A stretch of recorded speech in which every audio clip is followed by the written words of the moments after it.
if you haven't. And with that being said, we'll see y'all in the next video. We out.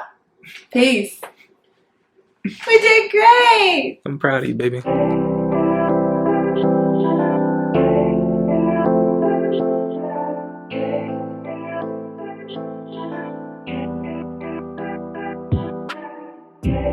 Welcome back to the Lew and Bri channel. I'm Bri. My name is Lew. And in today's video, we first wanted to say Happy Black History Month.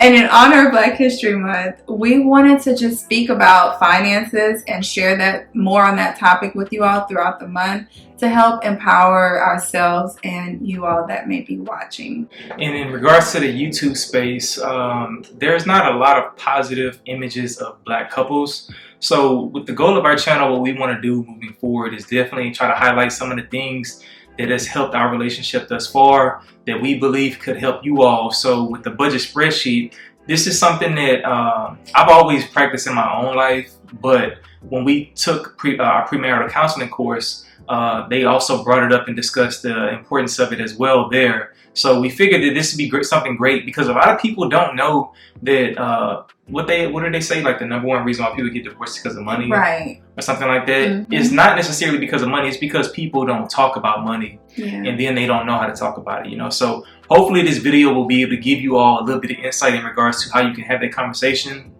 as well as even if you don't have the conversation, what can you do in your own personal life leading up to it. Before we even started doing the spreadsheet together, Lew was already doing his budget, and he had this budget spreadsheet. So can you kind of talk to us about why you created this and maybe just share a little bit about what it includes?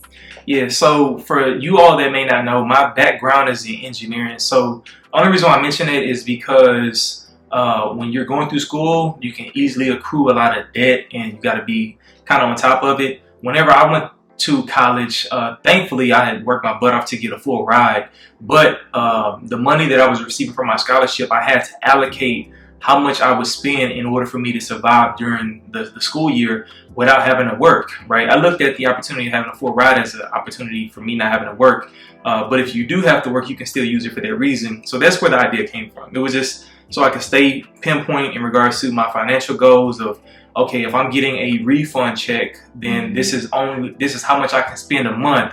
And that made me do more things, right? If I realized that I only had $200 for food for the month, right, then I joined organizations, because a lot of organizations typically have food, and it's like if you're on a board, then I was able to help plan out, okay, well, we need to have this kind of food. So I've always been like, all right, let me see, like, what can I do to be a good steward over my money, you know? So it was a biblical principle, but at the same time, it was based off of college.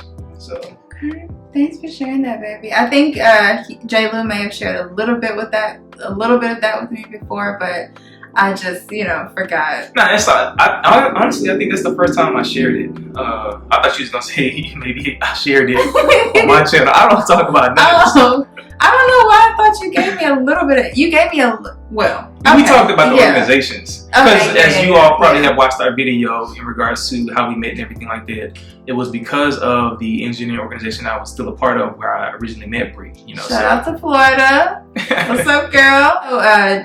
Lew had been doing that throughout college, and it carried over into his life after. Yeah. And then when I met him, we didn't just jump straight into talking about finances, but it was something that came up eventually in our relationship, and Lew chose to share the spreadsheet with me.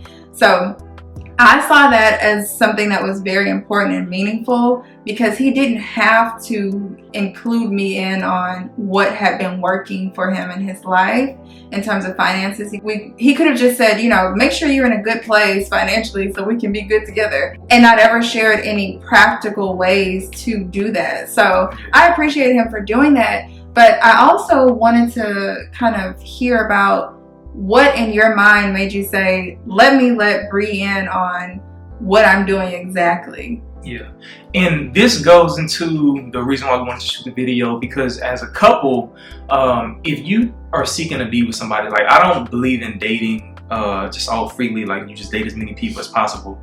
I believe in being intentional about my dating. So when I got to the point where I was like, okay, I want to be intentional with Bri, of course it was like, okay, well, when do I introduce this? Because you don't want to do this on the first, second, or third date. So it really wasn't until we started spending a lot of quality time one-on-one, to where she would probably come over and like we would just basically spend the weekend with each other, getting to know each other and everything of that nature. That's when I started seeing, I was like, okay, I definitely want to move forward with this. And one of the things that I learned as a kid is that people don't like to talk about it, but when you get married, you become one. And when people say this, they think of it only as like either a sexual thing, like, oh, you make love, or they think of it from like a biblical like aspect. But really, everything in your life becomes one. So if I have debt, but Bri doesn't have debt when we get married, it becomes our debt, right? If she has something on her credit and I don't have anything on my credit, whatever she has on her credit becomes my credit, right? So a lot of couples don't want to talk about this stuff, and it leads into the further on into when they get engaged or if they get married or something like that. And it's just like, instead of delaying it, I've always been a very direct person. So I think it was probably 6 months before we decided to move in with each other. That's when I brought it up. I can't remember exactly. I mean, I mentioned it. But it was definitely before we decided, Yeah, I mentioned it, but it was before we decided to make plans to like move in with each other and live with each other and everything. Because I wanted to see, I was like, all right, I know she's intelligent. I know she carries herself well. It seems like she has a good head on her shoulders, but I don't know anything in regards to where does she stand financially. And the sad reality is in our society, a lot of women are not taught money principles. And it just, because I knew that, I was like, okay, I want to make sure she's aware of it. Because since my goal is that we become one, we need to start now, right? Like, it's not once you say I do on the altar, it's be leading up to that. How can you prevent issues that can come up later on and say, well, I didn't know this or I didn't know that, and et cetera, you know? So that's the reason why I decided to introduce and bring it up to you, because I was intentional, you know what I'm saying? He definitely was. So I really just appreciated that. And it helped me to grow because, like you said, he didn't know where I was financially. I knew that I was not in a good, healthy place when it came to my relationship with money.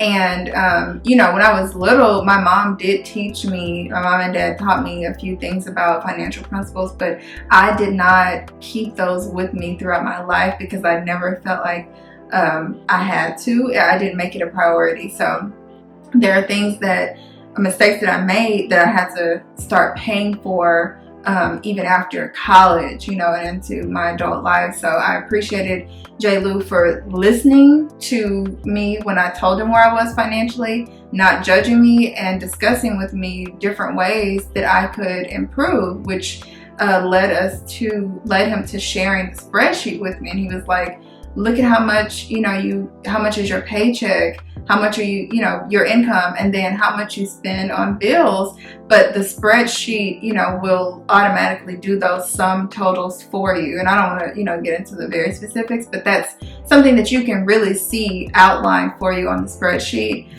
So it was helpful for me, and it also took away some of that fear behind me not wanting to look at my finances, because now I can track it and I have something that is practical to use. So thank you, baby. And the last thing we wanted to share with y'all, continuing on this financial journey, is things that we've decided to stop spending money on. Because, we can have expenses that may seem small, but they add up, at the end of the month or at the end of the year. And sometimes they add up right away. So. And I'm pretty sure some of you all may be wondering, okay, well, what about the spreadsheet? We'll probably make another video kind of going into it. I don't believe in putting out my personal finances to the world because it's personal, right? Yeah. And of course, so what we may do is we'll put in like some fake numbers and then make it to where the spreadsheet, if you all want us to be able to download it, you could do it that way. But when we sat down and looked at it, it's one of the things that I started spending a lot of money on was gaming, right? When it comes to playing games, I play games on my phone. And like nowadays, because of Apple Pay and a lot of this stuff, you don't really have to swipe a card, or you don't have to have the cash in front of you. So in the games they have like these in-app purchases, and it's just like, okay, at one period of time in my life I was going through a very depressed time, and I turned to gaming to fill that void, and I was just blowing money, you know what I'm saying? And it got to the point where I was like, man, I need to, like, when I sat down, like, even though I had the spreadsheet by myself, when I sat down with Bri and she saw how much I was spending on this game, it was like subconsciously I was like, I know this was wrong, but I definitely know this is wrong now, because she's looking at it like, why are you spending this much?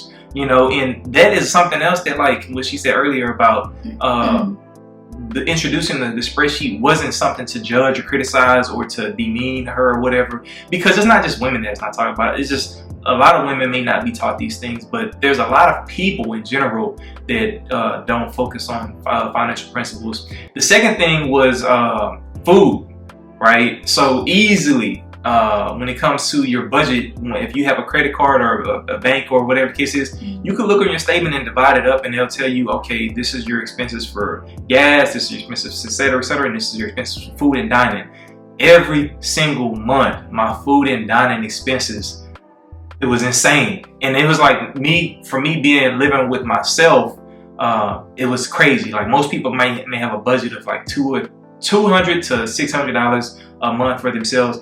I was spending like $1,200 a month on just eating out, right? And it was just like when I looked at it, I was like, bro, this is insane, right? So those are the two things that I really was like, all right, I need to get on like better about this and just cut back on it, because if we plan on being together, I don't want to let something that I'm used to doing on my own be a hindrance in regards to our financial goals together, right? So with that being said, what about you? What were your two?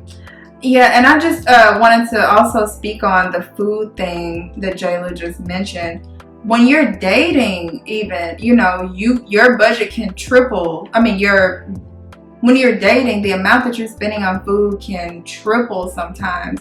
So I think it's also important to still set realistic goals and expectations for what you will and will not do while dating a person. I mean, and then it might be a little different if you're dating multiple people, like, you know, so you've got to still stick to some kind of budget. And that's for those of you who are in the dating stages, and, you know, a lot of that is centered around food. That's a great point.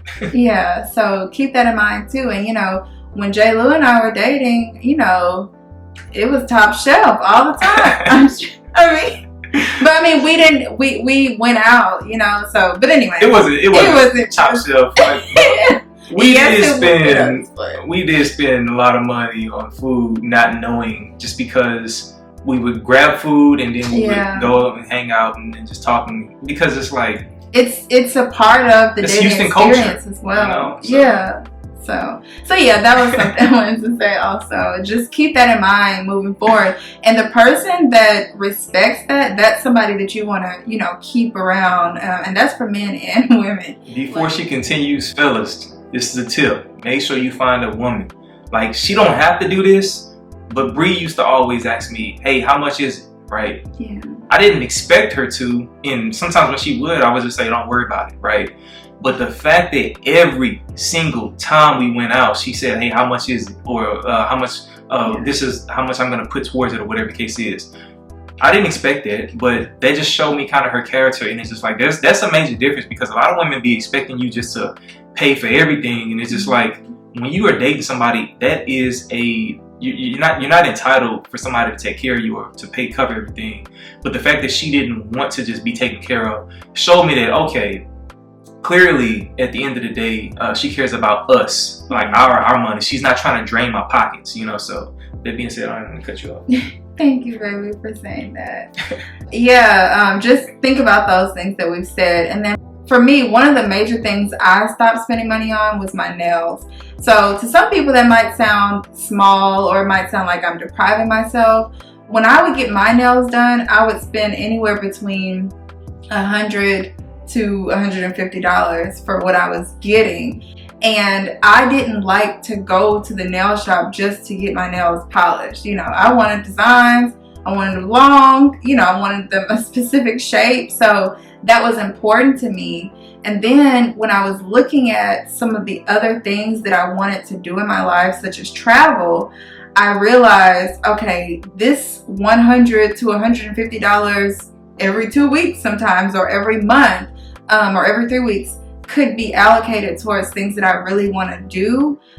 But I also researched, okay, how can I still take care of my nails the way that I like, because I like for them to look nice or without spending so much. So I started doing them myself. And I don't think that and J. Lew kind of taught me about this too. Like, you don't have to deprive yourself of things.